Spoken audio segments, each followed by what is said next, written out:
아버지 하나님, 저에게 새로운 날을 주시니 감사합니다. 보라, 이전 것은 지나갔으니 새 것이 되었도다. 말씀하신 약속의 말씀을 따라 오늘도 새로운 생각, 새로운 자세로 살아가는 하루가 되게 하여 주시옵소서. 아버지 하나님, 무엇보다 내 안에 영원히 끊어지지 않는 기쁨을 가지고 세상을 향해서 나누어 주고 베풀며 사는 성도의 삶을 살게 하여 주시옵소서. 아버지 하나님, 절망이, 넘어짐이, 또 낙심이 우리를 막고 걸림돌이 된다고 할지라도 하나님께서 다시 한번 우리를 구원해 주시고 이끌어 주신다고 하는 약속의 말씀을 따라 다시 일어나고 회복하는 역사가 우리 안에 일어나게 하여 주시옵시고, 아버지 하나님께서 기뻐하시는 삶을 우리 모두가 신실하게 감당할 수 있도록 도와주시옵소서. 아버지 하나님, 내 능력보다 주님을 의지하는 믿음의 영역을 키워나가는 하루가 되게 하여 주시옵소서. 예수님의 이름으로 기도하옵나이다. 아멘.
안녕하십니까?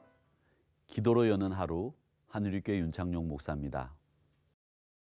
오늘 말씀에 무화과 나무가 나옵니다. 이 무화과 나무는 길이가 5m에서 8m 정도, 또 가지 길이가 한 10m 정도 되기 때문에 더운 팔레스타인 지방에서는 낮에 그늘이 되어주고, 또 그 열매가 맛이 있어서 팔레스타인 지역에 사시는 분들은 가장 사랑하고 또 가장 많이 키우는 유실수가 이 무화과 나무입니다. 구약에서 무화과 나무는 번영을 상징하기도 합니다. 이 무화과 나무의 열매는 대략 6월쯤 열립니다. 이때가 첫 열매이고, 이후에 9월 달쯤 되면 두 번째 열매가 열립니다. 그런데 오늘 지금 예수님이 말씀하신 이 무화과 나무를 찾아가신 때는 언제쯤인가 하면 대략 한 4월쯤이 됩니다. 그러니까 아직 열매가 맺히려면 2달 정도 시간이 더 있어야만 첫 번째 열매가 열리는 때가 찾아옵니다. 그래서 이 무화과 나무에 4월쯤 찾아가신 예수님 앞에 그 열매가 없이 잎만 무성하다는 것은 아주 지극히 자연스러운 일이었습니다.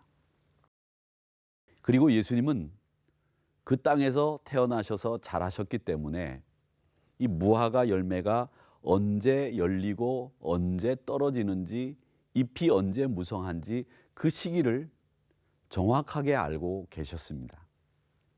그렇기 때문에 오늘 본문에 의해서 예수님이 열매 없는 무화과 나무를 책망하셨다고 하는 이 행동은 우리에게는 참 의아하게 생각할 수 있는 부분입니다. 여기서 우리는 오늘 이 말씀이 무화과 나무에 대한 책망인가 아니면 다른 의미가 있는가를 좀 생각해 보아야 되겠는데, 즉 잎만 무성하고 열매가 없는 책망받은 이 무화과 열매는 바로 무엇을 이야기하는가라는 것을 깊게 생각해 보셔야 됩니다. 열매가 없는 이스라엘 백성들, 그걸 오늘 열매 없는 무화과 나무를 통해서 예수님은 말씀하시고 있는 겁니다. 당시 예수님 눈에 비친 이스라엘 사람들은 더 이상 이제 열매를 맺을 수 있는 능력을 갖고 있지 않았습니다. 그저 잎만 무성하고 열매 없는 무화과 나무 같은 모습을 하고 있었다는 말입니다. 그들의 신앙은 외형과 껍데기, 그것만 남아 있었습니다. 회칠한 무덤처럼 겉은 번지르르했지만 속은 썩어가는 시신의 냄새가 진동하는 모습이 당시 이스라엘 백성들의 신앙의 상황이었습니다. 오늘 이 무화과 나무의 저주를 통해서 무화과 나무가 마른 이 이야기는 무엇을 의미하는 말씀일까? 저와 여러분이 같이 이 새벽에 생각해 보아야 될 것입니다. 첫 번째 의미는 이 말씀을 통해서 우리가 배우는 것은 예수님이 과연 누구시냐라고 하는 부분입니다. 즉 예수님의 정체성을 보여주시고 있습니다. 즉 예수님은 인간이 아니고 창조주 하나님과 동일한 분으로서 창조에 동참하신 분으로 무화과 나무를 마르게 하기도 할 수 있고 풍성하게 할 수도 있는 분이라고 하는 사실을 이 사건을 통해서 우리에게 보여주고 계십니다.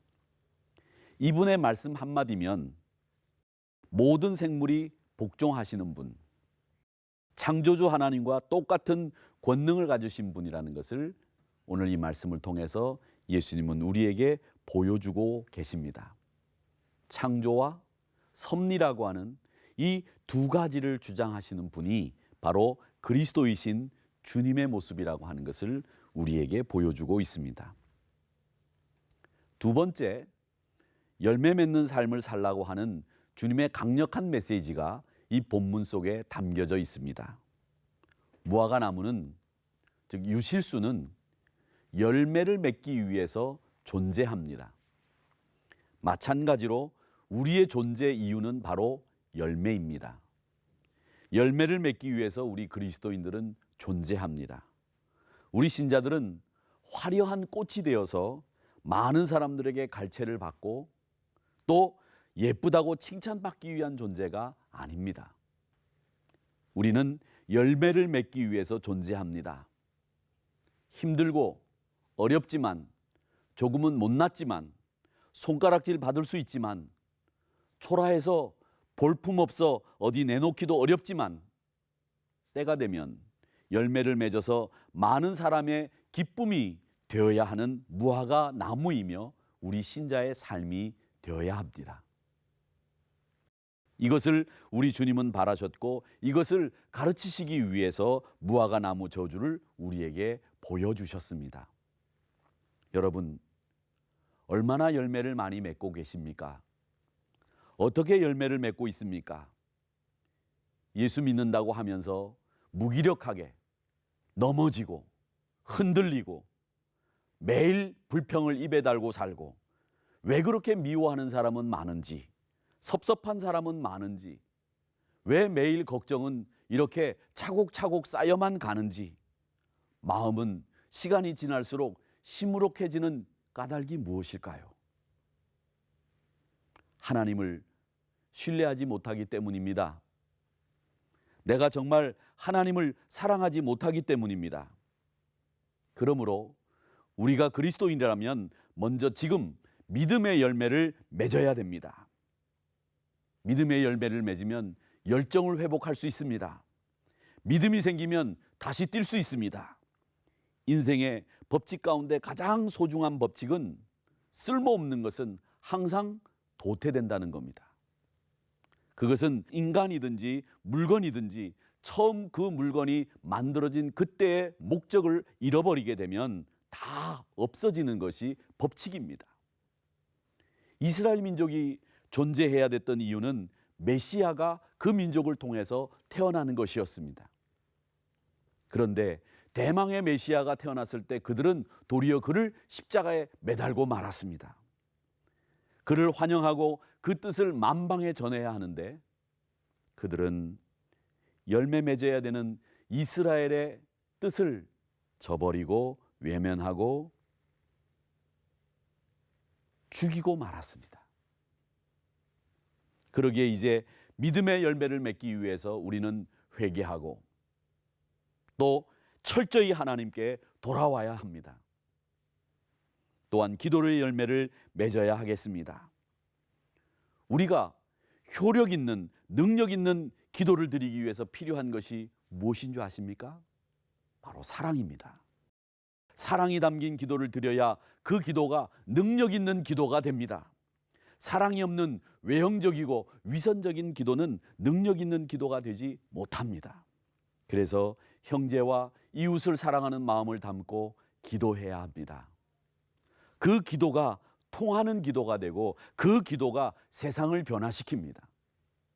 그 기도로 말미암아 우리는 세상을 그리고 사람을 변화시키는 기도의 주인공이 되어야 됩니다. 그 기도가 좋은 기도이고 그 기도가 열매 맺는 기도입니다. 주님은 마태복음 5장 23절 24절에서 형제들과 화목하고 나서 제물도 드리고 기도도 드리라고 말씀하셨습니다. 이 말씀은 우리에게 사랑의 기도를 가르치고 있는 말씀입니다. 사랑하는 성도 여러분, 오늘 이 사건은 우리 신앙인들에게 큰 경고의 음성입니다. 주님은 우리에게 지금 열매를 맺으라고 강력한 메시지를 전달해주고 계십니다. 비록 신앙의 무성한 잎사귀로 우리 자신을 덮는다고 할지라도 주님께서는 우리에게 원하시는 것, 또 우리가 감출 수 없는 것이 있는데 그것이 뭐냐면 우리 주님은 우리의 열매를 정확히 알고 계신다는 사실입니다. 주님이 열매를 보실 때에 우리 자신은 어떠한지, 우리는 저주에서 벗어나 많은 열매를 맺을 수 있는 칭찬받는 신자가 될 수 있는지, 그것을 한번 오늘 말씀을 통해서 깊이 묵상해 보셔야 합니다. 우리가 신자라는 것은 열매를 맺을 수 있기 때문에 신자라는 사실입니다. 이 시간 우리 다 같이 말씀을 묵상하시면서 기도하시는데 나는 과연 왜 신자인가를 생각하시면서 오늘 말씀과 더불어 이 아침 시간에 기도하는 시간을 갖도록 하겠습니다. 다 같이 기도하겠습니다.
아버지 하나님, 우리가 이 땅에 살면서 성도요 신자라고 하는 이름으로 살았는데 과연 주님의 뜻에 합당한 열매 맺는 삶을 살았는지 우리 자신을 돌이켜 봅니다. 한없이 부끄럽고 죄송하고 연약한 저희들의 모습밖에 보이지 않는데 이제부터는 잎만 무성한 무화과 나무가 아니라 열매 맺는 무화과 나무로 거듭나게 하여 주시옵소서. 이제는 그저 입에 발린 사랑의 노래만 부르는 것이 아니라 내 마음속에서 우러나오는 사랑이 담긴 기도로 성도들과 함께 아름다운 교제를 이루고 세상을 변화시키는 능력 있는 성도들이 되도록 저희들을 이끌어 주시옵소서.